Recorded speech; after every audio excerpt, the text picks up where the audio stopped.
Jo principalment vaig escollir fer humanitats per la seva cultura, les seves assignatures, com són per exemple el llatí, la història de l'art, la literatura. Quan era petita era molt curiosa i els preguntava a tots els meus pares i me'n recordo que quan veia les pel·lícules de Disney els preguntava sempre que per què una princesa era d'una manera, una altra d'una altra, els palaus eren diferents i els meus pares m'explicaven que a diferents parts del món hi havia diferents cultures, idiomes i tradicions. Aleshores aquell va ser el moment en què em vaig començar a fixar en l'art, en la música, en el teatre.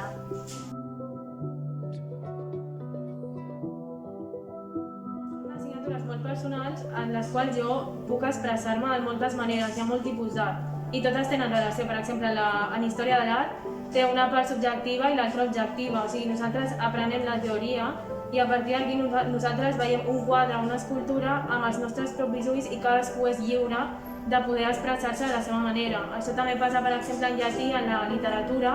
que a més té molta relació amb història de l'art perquè a la història de l'art es representen escultures i quadres mitològics.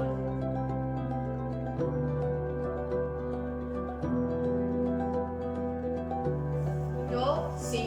i crec que hi ha gent que pensa que les humanitats és la modalitat més fàcil i crec que és tot el contrari perquè és acabar d'entendre un coneixement i unes assignatures totalment diferents de la que t'ensenyen a primera de l'ESO. Llavors, entrar a humanitats has de tenir un grau de maduresa suficient per ficar-te davant d'un llibre i començar a llegir i escriure.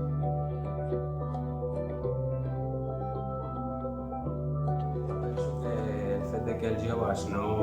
fessin educació o aprenguessin respecte a les humanitats acabaria sent un problema al futur quan ells formin part de la societat sent adults, perquè crec que l'ésser humà acabaria perdent la seva essència.